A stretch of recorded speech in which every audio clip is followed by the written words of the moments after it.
bonsoir à toutes et tous et bienvenue dans ce nouvel épisode d'un 2-3 BD chez les libraires. Alors ce soir, je vous propose qu'on aille faire un petit tour à Paris dans une librairie que j'aime beaucoup, qui est la librairie Sans Eau dans le 14e. Et on va retrouver Vincent pour ses 3 conseils de lecture. Allez, c'est parti, on retrouve Vincent. Salut Vincent! Salut Christophe. Bon, d'habitude, c'est Laurent qui s'y met aux petits conseils de lecture. Là, c'est toi qui le remplace. Ça permet de découvrir un Ouais, nouveau ben, libraire.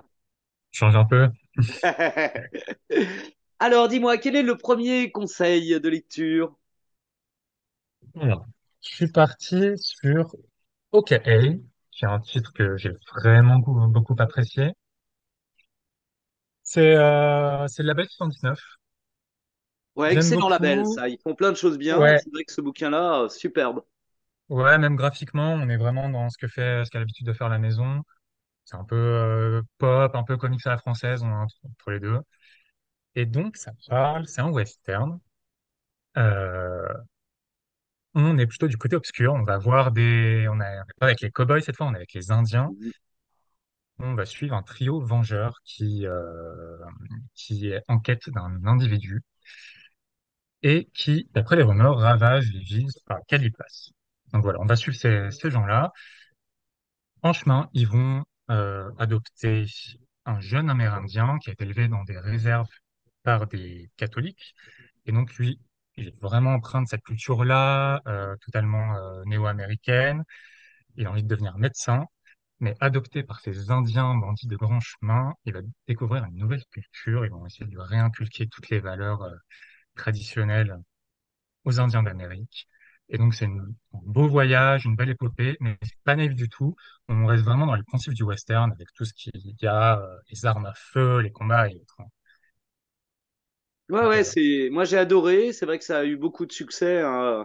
C'est sorti en fin d'année dernière. Et à la fois sur le scénario, qui est quand même assez hallucinant, et puis graphiquement, c'est très, très beau.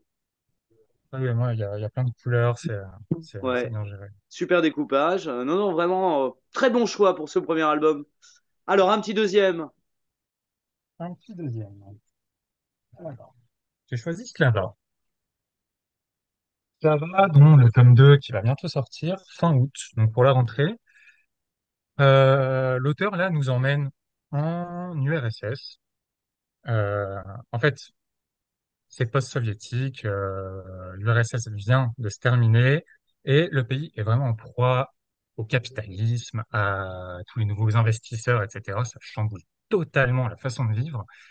Et là-dessus, on suit deux jeunes gens qui gagnent leur pain, une petite misère, mais dans le marché noir. Mm. Justement, ils vont aller dans les palais de l'ex-Union soviétique pour vendre des pièces détachées, de la robinetterie, des plaques de marbre et autres. Ouais.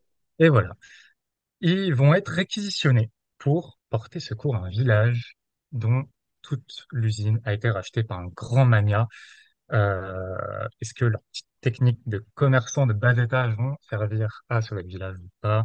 Enfin voilà, on est vraiment dans ce milieu historique, en proie à de grands bouleversements, mais où euh, les liens humains peuvent refaire surface. Mm. Ouais, très drôle, c'est plein d'humour. Ouais, puis il y a un C'est quand traitement même des des sacrés loulous, hein. onomatopées aussi, c'est assez incroyable. Ouais, ouais, et puis c'est des sacrés loustiques, et c'est vrai que c'est servi par le dessin de Pierre-Henri Gaumont qui est superbe, Ouais. Mm. qu'on avait déjà vu sur Malater, c'était Malater, magnifique. ouais, le Malater, ouais. Et puis la fuite des Ou cerveaux la fille du aussi, cerveau aussi. mm, ouais, ouais, qui était excellent. Et c'est vrai que cette première partie est finement jouée, je trouve. Voilà. Exactement, je me demande ce qui va se passer dans le tome 2, surtout que je pense que l'histoire tient déjà debout à elle toute seule dans le tome 1. On verra bien ce qui se passe dans le tome 2. En tout Ouais, ouais, mais c'est vrai que j'attends avec impatience la suite parce que le premier m'a bien fait rire. Et belle aventure, ça. Très bien, très bien. Bon, alors le troisième, est-ce que je l'ai lu? cas. Un troisième, alors, je ne sais pas si tu le connais, c'est assez récent, c'est Shamisen. Ah non, ça, j'ai pas lu. Alors, faut quand même que je montre à l'intérieur, parce que c'est assez incroyable, on dirait vraiment des estampes, si on voit bien comme ça.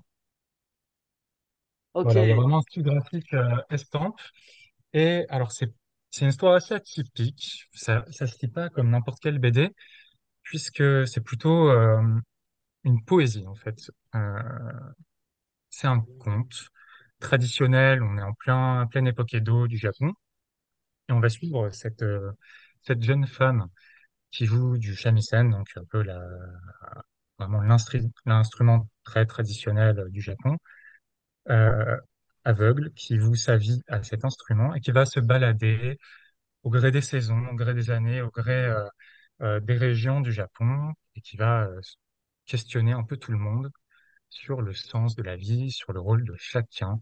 Et c'est très empreint de musique folklorique. Voilà, il y a les paroles qui sont jouées, il y a de la rime, il y a enfin, c'est très beau. C'est une fable, en fait. On est vraiment transporté. Donc, je recommande vraiment. Très bien, Ouais, ça a c'est été pas une, édité par qui? c'est par Ankama, Ouais, ouais, ouais, d'ailleurs, qui avait le label 119 avant. Maintenant, c'est chez Rutsev, je crois. c'est Rutsev, ouais, Ouais. qui a le label 619. Eh bien, écoute, Vincent, je te remercie pour ces trois coups de cœur. Et puis, bah, comme d'habitude, hein, dans quelques semaines, je reviendrai faire un tour. À ce moment-là, peut-être fin août pour la sortie du tome 2, comme ça on pourra en Mais discuter. pourquoi pas? Écoute, c'est quand tu veux, Christophe. Merci beaucoup. Eh bien, merci à toi et puis bonne fin de Ok. journée et à bientôt. Moi aussi. À bientôt. Salut! Salut!